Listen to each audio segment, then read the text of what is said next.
আজকে আমরা কথা বলবো একটা কমন হিউম্যান সাইকোলজি নিয়ে, ইনভেস্টর সাইকোলজি রাদার।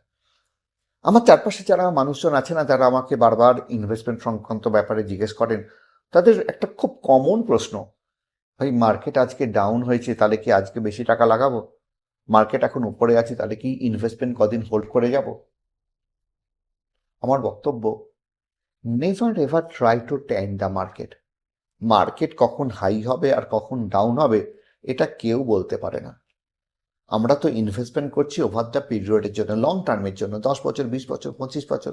এই 10, 15, 20 বছরের, 25 বছরের ইনভেস্টমেন্টে আমি নিফটি বা সেন্সেক্স 200-500 পয়েন্ট নিচে পেলাম না পেলাম না, হার্ডলি ম্যাটার বস। ম্যাক্সিমাম ক্ষেত্রে দেখা যায় এই ফাইন টিউনিং করতে গিয়ে না আমরা আসল অপরচুনিটিগুলোকে মিস করে চলে যাই। স্ট্যাটিস্টিক্যালি প্রুভেন জিনিসটা দেখবেন, অনলাইন সার্চ করে প্রচুর যেটা পাবেন, যেখানে বারবার বলা হচ্ছে আপনি যদি 10টা ভালো দিনের মধ্যে 2টো ভালো দিন মিস করে যান না, তাহলে আপনার ওভারঅল যে রিটার্ন সেটা অনেকখানি ফল করে চলে যায়।